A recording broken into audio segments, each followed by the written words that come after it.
British জেলে থাকা কিছু কয়েদি যুক্তরাজ্যের প্রাথমিক শিক্ষক, বায়োকেমিস্ট, সাইকোথেরাপিস্ট ও ধাত্রীদের চেয়েও বেশি বেতন পাচ্ছেন।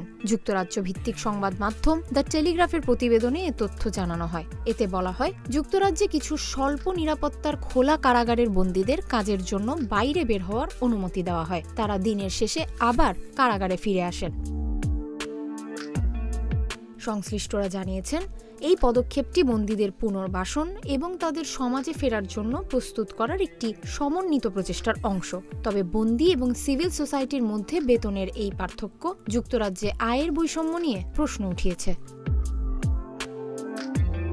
যুক্তরাজ্যের স্বরাষ্ট্র মন্ত্রণালয় জানায়, গত বছর যুক্তরাজ্যে সর্বোচ্চ উপার্জন করা দুজন কয়েদির বছরে নিট বেতন ছিল ৩৬,৭১৫ পাউন্ড। এর মানে তাদের মোট বেতন বছরে ৪৬,০০০ পাউন্ড। এছাড়া আরও ৯ জন কয়েদির নিট আয় ছিল বছরে ২২,৯০০ পাউন্ড। গত বছর যুক্তরাজ্যের বন্দীদের বেতন ছিল বছরে মোট ২,২৫,০০,০০০ পাউন্ড। প্রতি মাসে গড়ে ১,১৮৩ জন কর্মী কাজ করেছেন। সেই হিসেবে একজন কয়েদি কর্মীর গড় বেতন ছিল ২০,০০০ পাউন্ডের নিচে।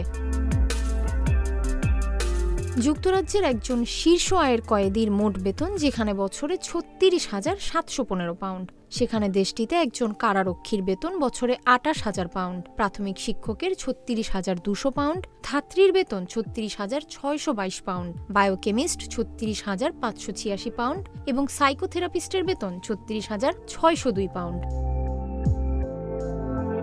যুক্তরাজ্য সরকার জানায়, তাদের দেশে আরও ২ জন কয়েদি আছেন যাদের জরিমানা ও কর কেটে নেওয়ার পর বার্ষিক বেতন ছিল ৩০,০০০ পাউন্ড। এছাড়া আরও ৭ জন কয়েদির বেসরকারি ব্যাংকের অ্যাকাউন্টে বছরে ২২,৯০০ থেকে ৩০,০০০ পাউন্ড বেতন ঢুকেছে।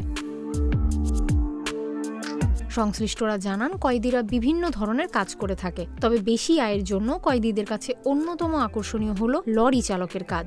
কারাগার পরিষেবার এক মুখপাত্র বলেন, কিছু অপরাধী তাদের সাজার শেষের দিকে অস্থায়ী লাইসেন্সে মুক্তি পায়। এতে দেখা যায় যে তারা কারাগারে ফিরে আসার আগে সমাজে গিয়ে কিছু কাজ করে। তাদের আয়ের অংশ থেকে কর, আদালতের জরিমানা সহ ৪০% অর্থ কেটে নিয়ে দাতব্য সংস্থায় দেওয়া হয়।